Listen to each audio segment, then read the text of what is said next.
In Switzerland, engineers have embarked on one of the boldest, most extreme engineering projects in history. A tunnel on a scale so gargantuan, no one has dared attempt anything like it before. Over 35 miles long, the longest tunnel in the world will cut through the heart of the Swiss Alps. The risky plan to redirect the crush of Europe's traffic and cargo not over the Alps, but under them. To do this, miners will have to punch their way through some of the hardest rock on Earth. It will take the largest drilling machines on this planet, each more than 3 stories high and longer than 4 football fields, drilling 24 hours a day for 6 years to get the job done. The project is incredibly dangerous and outrageously expensive. The price tag, $7 billion. Can it be done? Or will unforeseen problems bankrupt the project before it's finished? Will engineers be able to avoid the horrible fate of so many other tunnels? Fire, disaster, and death.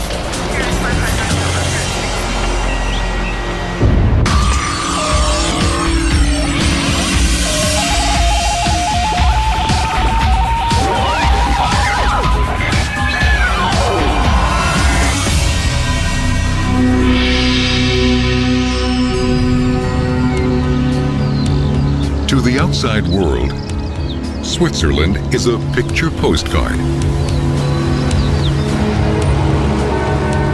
But the reality is not so pretty.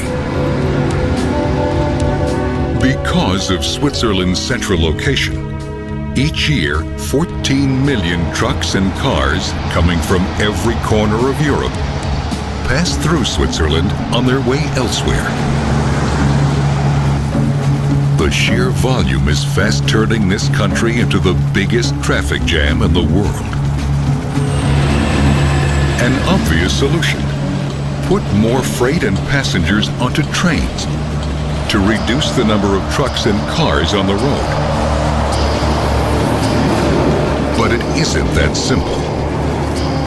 The antiquated railway system is already jammed to capacity. In 1998, Swiss voters decided that something had to be done. So they voted to authorize a whopping $21 billion for a mammoth project. A high-speed rail network to be built under the Alps, connecting Switzerland to the major cities of Europe. The scale of the proposed project was staggering. It would require 2 separate tunnels, each one far longer than any mountain tunnel ever built. The shorter of the tunnels, named Lötschberg, would run for 21 miles under the mountains in southwest Switzerland. 50 miles to the east, an even longer tunnel would run 35 miles through the Alps. Since it would run directly under a mountain range named Gotthard, it would be called the Gotthard Tunnel. 3 times longer than any other mountain tunnel in the world, the Gotthard Tunnel alone will cost $7 billion. Enough to have built the Golden Gate Bridge 17 times. The tunnel's path will be straight and flat, right through the base of the mountain range. This route will let freight trains race through the mountain at 100 miles per hour, more than double their current speed. And passenger trains will go even faster, up to 155 miles per hour. Swiss voters were sold on the benefits of the proposed project, but they were also worried. They insisted that designers come up with plans to minimize the project's potentially devastating environmental impact. So the contract approved by the voters put enormous pressure on the engineers and the contractors. First, there was the guarantee. The engineers would need to certify that the tunnel would last at least 100 years. That meant that literally every material used in the tunnel would need to be subjected to the most rigorous testing in history. But that wasn't all. The contract also called for the tunnel to be built fast. And if the builders made mistakes that put the project behind schedule or over budget, they would risk paying stiff financial penalties. We're not allowed to forget cost and time scheduling. Those are very risky things. And you just got to keep all of that in control. And everybody's just really aware of the whole world is watching us, and we've got to get everything right. Even without these added pressures, the Gotthard Tunnel project would still seem like an impossible task, just from the scale of the work itself. The miners will have to dig 24 million tons of rock out of the Alps, an amount that would fill over 16 football stadiums. Working conditions are extreme. Because the tunnel lies so deep underground, temperatures inside can reach 115 degrees. The miners work in near darkness and breathe thin, dusty air. Every day, they put their lives on the line. The biggest danger is lack of oxygen. In case of emergency fire explosion, the first thing that goes is the oxygen to breathe, because we're underground. We've got dumpers, we've got excavation machinery that move back and forwards. They're just moving around all the time. It's dark. Drivers don't see people walking around behind, and it could be, if they reverse out, that somebody gets hit by machinery. And the dangers don't stop there. Tunneling, after all, is a battle between man and the earth itself. Cave-ins are a constant threat. To minimize the risk, geologists take samples deep inside the mountain before any drilling begins, to find out just what kind of rock the drillers might encounter. A lot of sections we have rocks like this, real hard, gneiss, granites, where we go through by a tunneling boring machine. The tunnel boring machine, or TBM, designed for the Gotthard Tunnel, can chew away at hard rock. But if the miners encounter soft or unstable areas, they have to use a different method. The rock must be drilled and then blasted out.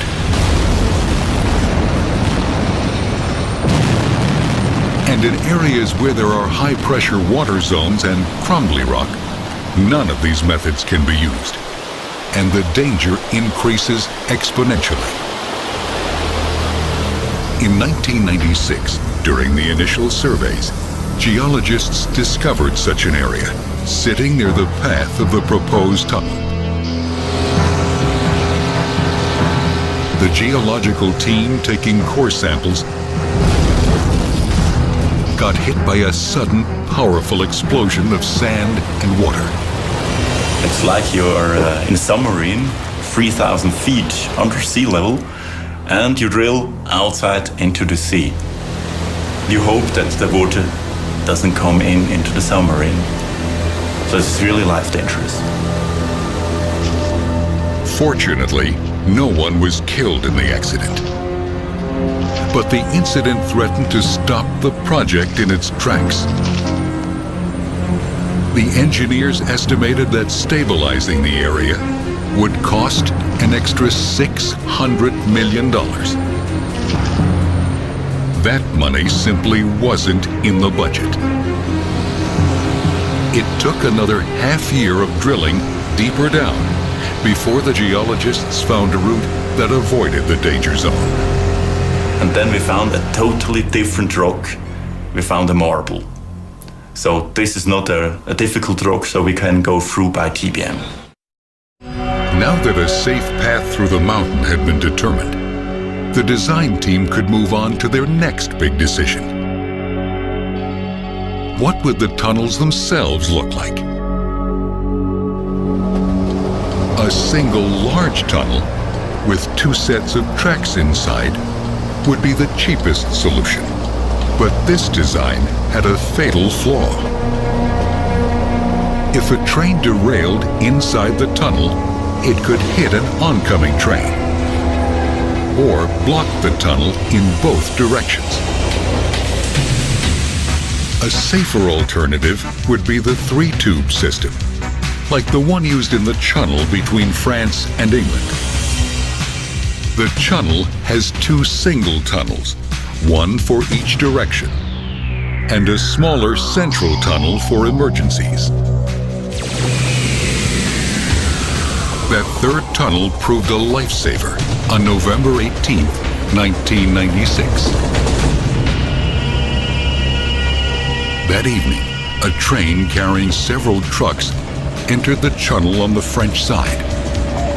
The conductor was unaware that one of the trucks had somehow caught on fire.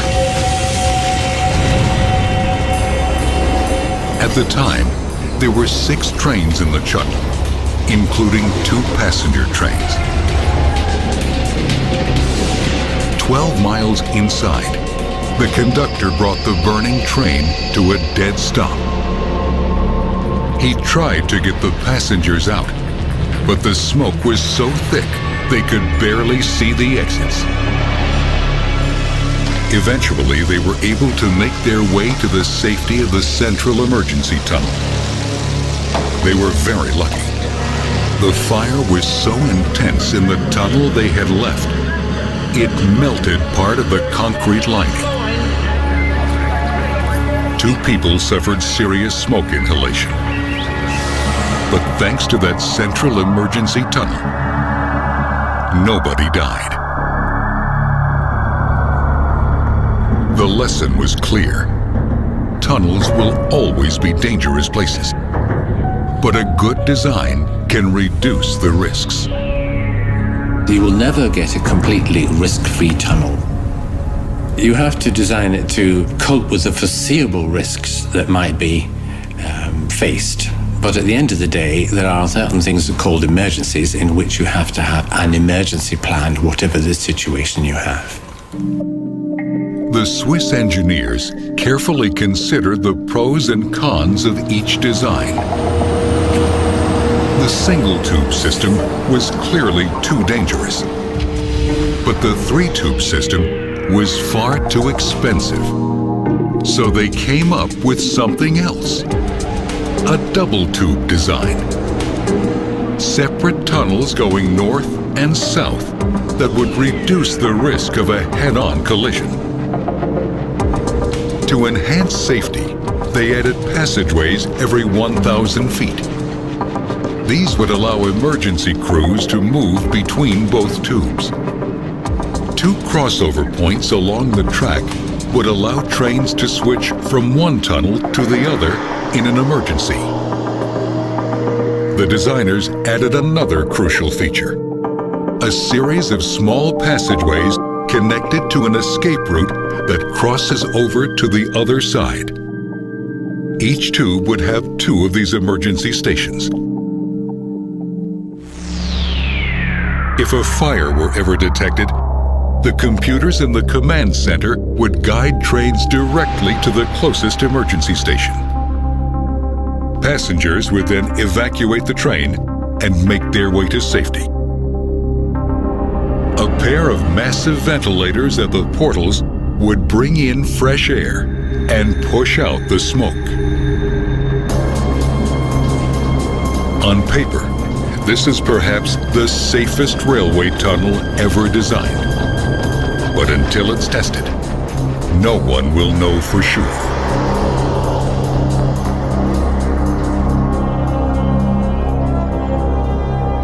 Now, the engineers had a workable design. Next, they needed to plot the tunnel's precise path.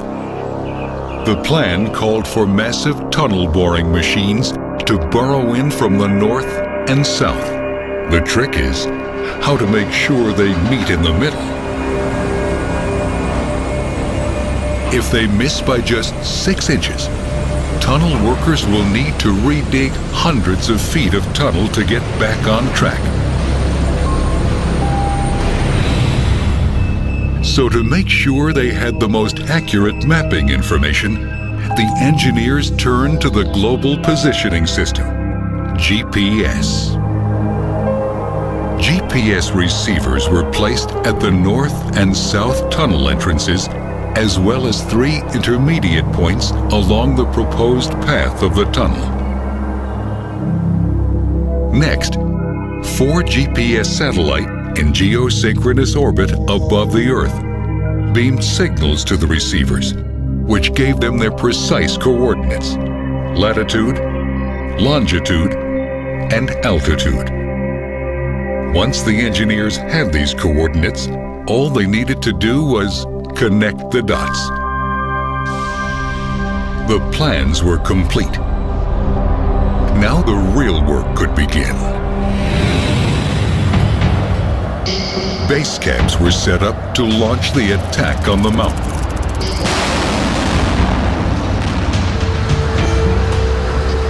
Because the job is so enormous, the engineers plan to enter the mountain from 5 distinct starting points. It's a new system or a new way to excavate such a long tunnel. It would have taken us about 20 years to meet up because it's so long. With these measures of attacking with 3 intermediate attacks, we've speeded up the whole excavation phase by about 6 to 10 years.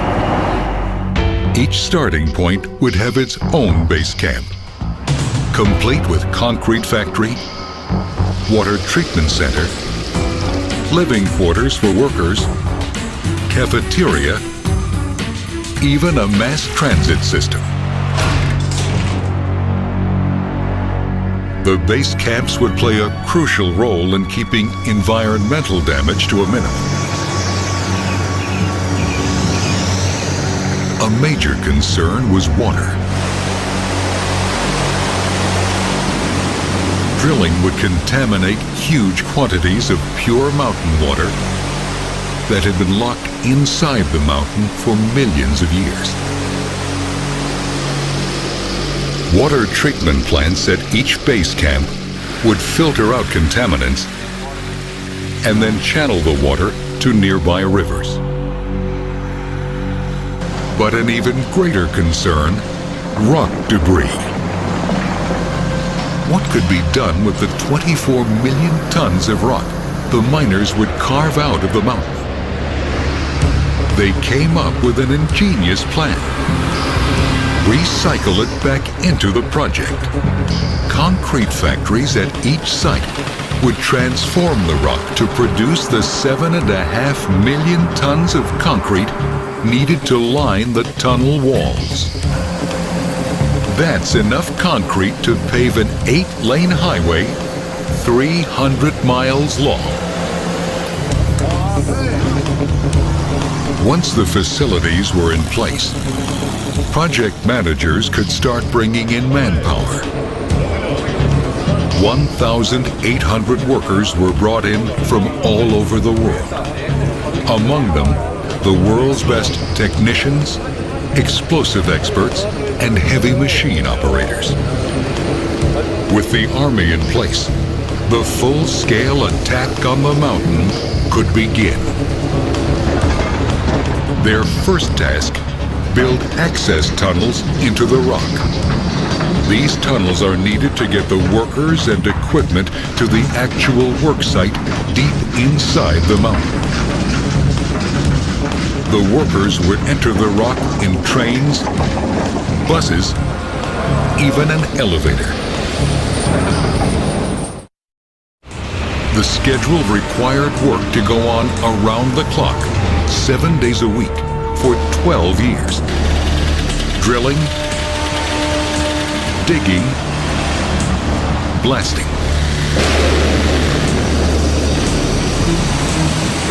Just to make the deadline. But even at that pace, the project would be completely impossible without this. This is one of the biggest tunnel boring machines in the world. It's a drill with a drill bit 30 feet in diameter, designed to bore a tunnel through some of the hardest rock in the world. How big is it?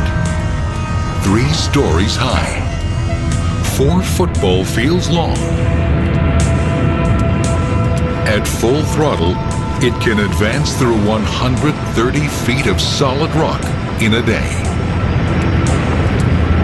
But even this gargantuan machine had never been tested under these conditions. Could it withstand 6 years of constant grinding? To improve the odds, the engineers had to arm the machine with the best possible weaponry, custom made for the job. The best custom drill bits for tunnel machines are designed here at the Colorado School of Mines. Looks like you are getting some overbreak over here.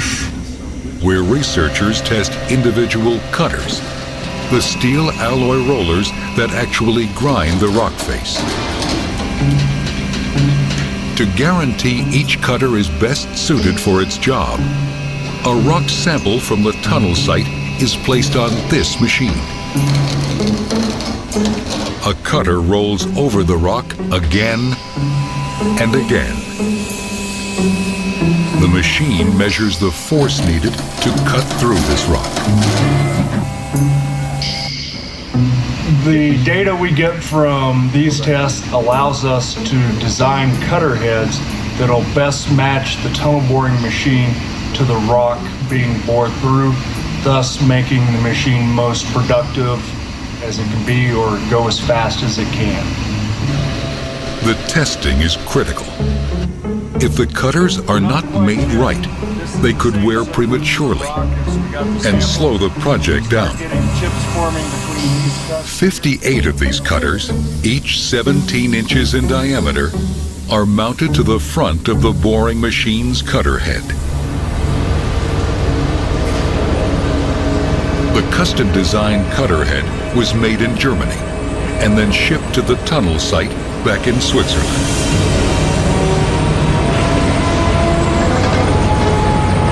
It then took 3 more months for technicians to attach the cutter head to the machine. Meanwhile, the clock kept ticking. In November 2002, the cutters finally had a chance to test their chops.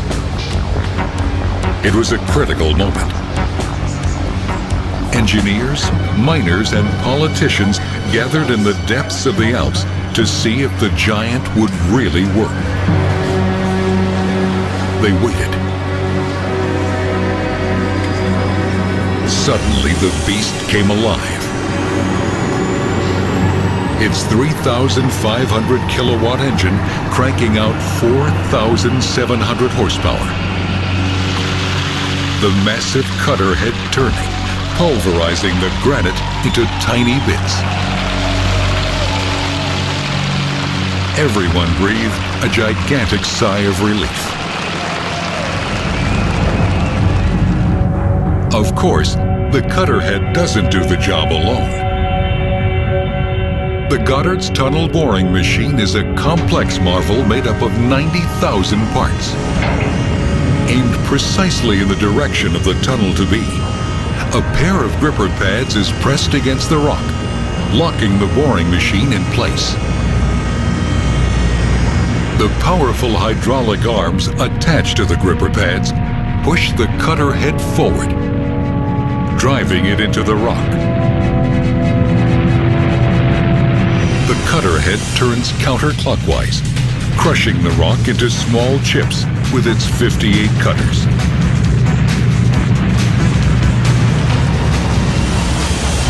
Each cutter can exert 26 tons of force. That's like 58 cars simultaneously hitting a rock wall at 26 miles per hour. As the cutter head grinds, the small chips fall into a set of rotating buckets. The buckets deposit the chips onto a conveyor belt, which shuttles them out of the tunnel and onto the concrete processing plant. But the tunnel boring machine does a lot more than grind the rock. Directly behind the cutter head, a set of robotic drills punches holes in the tunnel wall for bolt daggers to keep loose rock from falling in. 65 yards behind the cutter head, a robotic arm sprays every square foot of new wall with a liquefied concrete called shotcrete. In a matter of seconds, the shotcrete dries, hardens, and binds to the tunnel walls. It provides a tough inner skin, which is added insurance against cave-ins. After every 7-foot advance, the workers must stop to reposition the grippers, and the process starts all over again.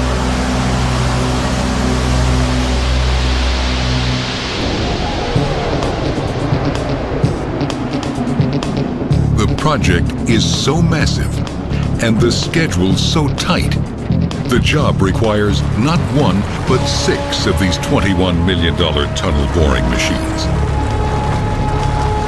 One pair bores north from the south entrance, while a second pair grinds south from a midway point. Then, a third pair of machines will start at the north entrance and drill south toward the midway point. If all goes as planned, the big machines will finish their part of the job in June 2009.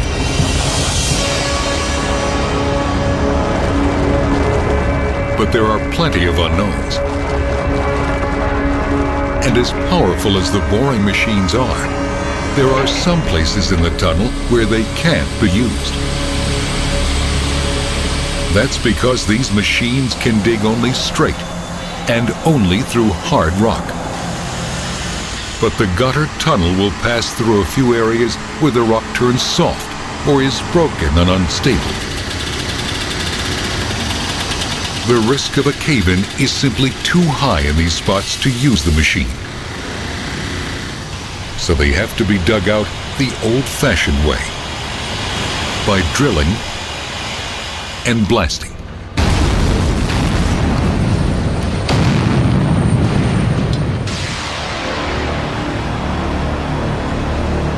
This machine is called the rocket boomer. It's a huge rock drill, capable of choreographing an explosion so potent it can remove a perfect circle of rock up to 19 feet thick.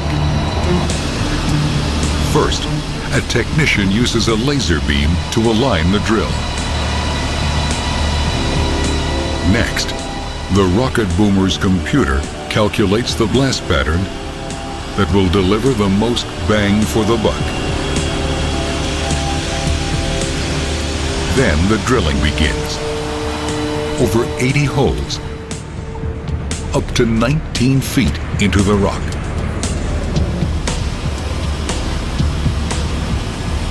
Into these holes, a technician pumps precisely measured doses of 2 different chemicals. Each chemical on its own is completely harmless. But if the recipe is right, together they will become a volatile cocktail. To ignite the explosion, The technicians insert an electrical detonator into each hole. With all the leads linked together, a jolt of electricity sets off a massive blast.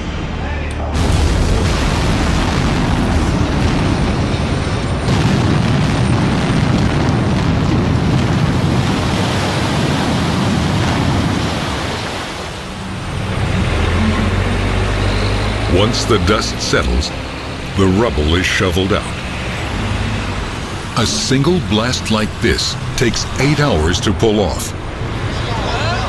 Their workday done, the blast team now makes way for the next shift, who will prepare the next blast. Each day, on every front, the workers fight to advance into the rock as far as they can. The drilling team leads the way. They're backed up by a second unit, following closely on their heels, performing another crucial part of the job: building the concrete lining of the tunnel. 50 miles west of the Gotthard, the drilling team working on the 21-mile-long Lötschberg Tunnel has almost completed the digging phase of the project. They've also already sprayed the tunnel walls with a layer of shotcrete, the liquefied concrete that stabilizes the rock as it dries.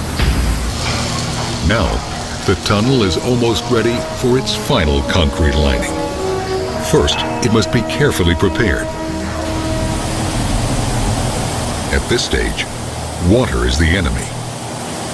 Groundwater is always seeping through the rock and must be drained away. If not, water pressure can build up and literally push in the concrete lining of the tunnel. To prevent this, the team applies an ingenious system of layering to the shotcrete wall. The first layer is a white plastic webbed mesh. The water trickles down the mesh into a drainage system at the bottom of the tunnel. A second layer of solid plastic sheeting seals off any remaining water behind it. This should make the inside of the tunnel waterproof. Next, huge metal forms are put into place. And then, concrete is injected behind them. As the concrete dries, engineers keep water running over its surface so it won't crack. When the metal forms are removed, the smooth, final concrete lining is left behind. Of course, the concrete used in these tunnels is no ordinary concrete. The designers have guaranteed that the tunnels will last at least a century. So everything that goes into the tunnel has been put through the most rigorous testing in the industry. And that's done here, at the most advanced tunnel testing facility in the world, the Hagerbach Test Tunnel, 40 miles northeast of the Gotthard. The Hagerbach test site is a labyrinth of tunnels crisscrossing and stretching 2.5 miles into the mountain.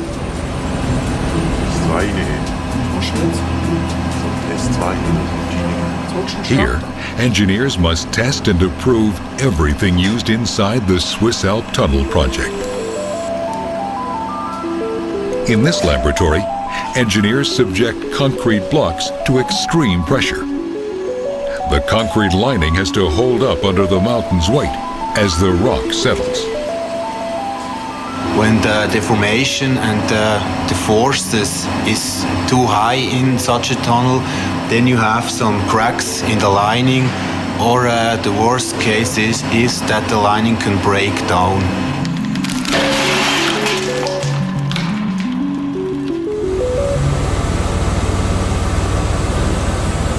Here, engineers are fine-tuning a shotcrete recipe.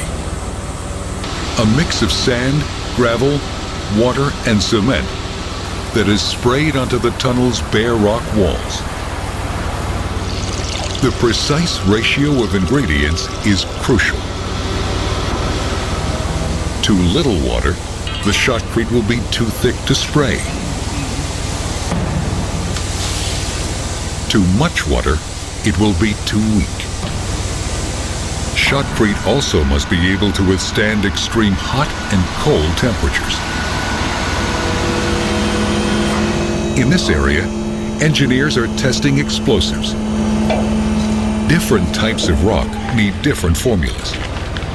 Because the Gotthard Tunnel has extremely hard rock, they need an explosive with a lot of kick.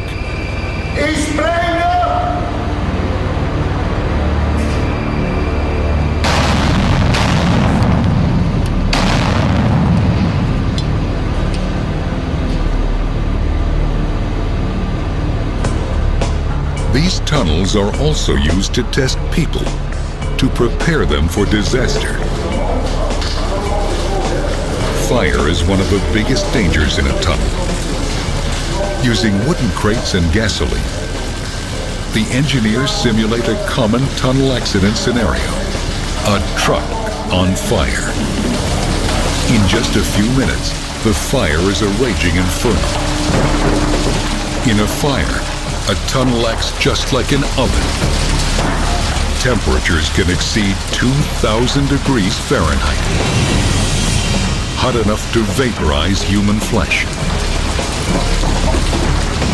Even concrete. So firefighters have to be trained to move fast, to knock down any blaze.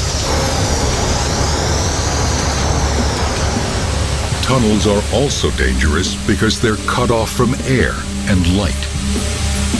Emergency crews can find their access blocked. The longer a tunnel, the longer it could take to get out if disaster should strike. And that happens more frequently than most people realize.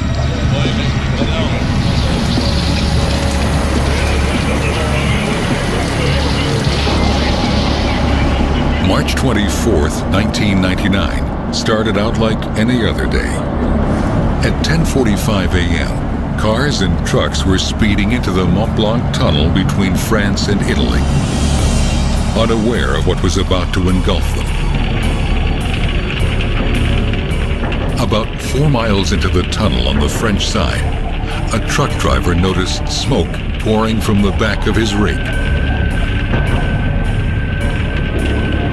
He pulled over, but within seconds, his truck was completely consumed in flames. Unfortunately, the ventilation system was no match for the smoke. It was so thick, it took emergency crews an entire day just to reach the blaze. The fire burned for days. When it was all over, 39 people were dead. Temperatures inside the tunnel had reached 2,300 degrees, melting sections of the concrete lining. The disaster forced a major redesign of the tunnel's emergency systems. Learning from previous accidents or incidents is absolutely vital. It is one way that you understand how incidents occur, why they occur, how they develop, how people reacted to the incident in any one case, what worked well and what didn't work well. In this case, the lessons were learned the hard way. So engineers were determined to get things right the next time around.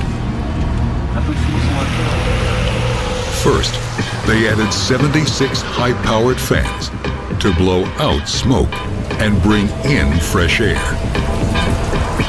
They set up fire stations inside the tunnel so crews can get to the fire quicker. Now, heat sensors at each entrance scan all trucks for overheated engines. 120 cameras linked to command control centers monitor traffic around the clock. The number of emergency shelters was doubled. There are now 37, placed every 1,000 feet, running the full length of the Mont Blanc Tunnel. Every shelter has a direct phone line to the central control room.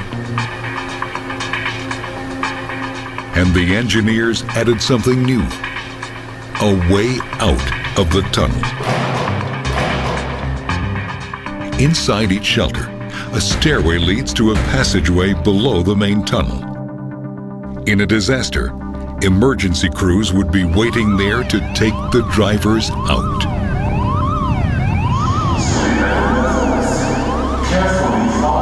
The redesigned Mont Blanc Tunnel is considered one of the safest in the world. But even with all the new features, there will always be a risk. No tunnel is 100% safe. Fires occur in tunnels simply because there is flammable material and sources of ignition. And you will never eliminate those completely. The risk of a fire haunts the designers of the new Gotthard Tunnel. Some freight traveling through it will be lethal. Volatile fuels and chemicals that could catch on fire, or even worse, explode.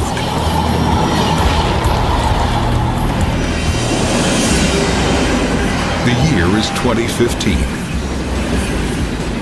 The new high-speed rail through the Gotthard Tunnel is a huge success. Just as the designers had predicted, the roads now run free of traffic jams. But today, things could change.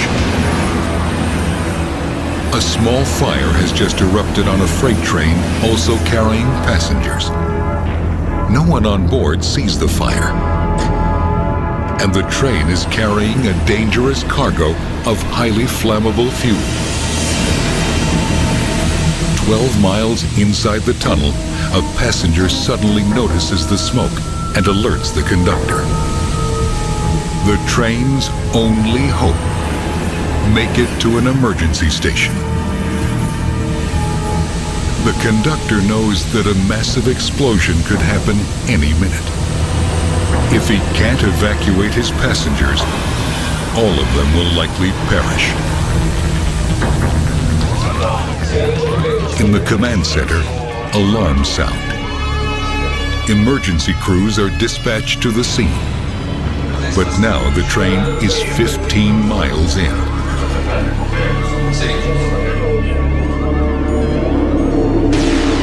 The tunnel continues to fill with thick, poisonous smoke. The conductor sees the emergency station up ahead.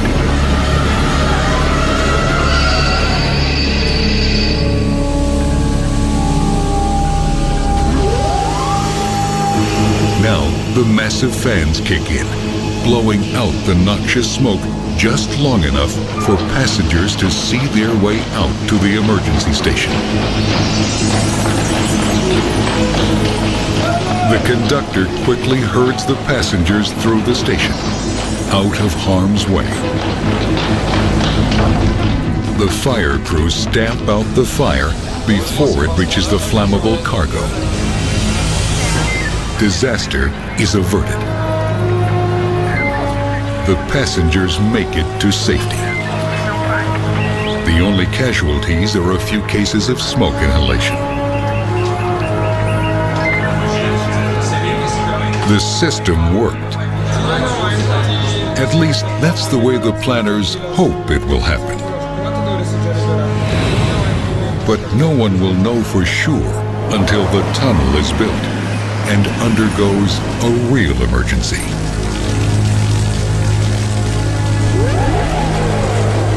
The Gotthard Tunnel engineers are confident that their fail-safe system under the Alps will keep passengers alive, even in the worst-case scenario.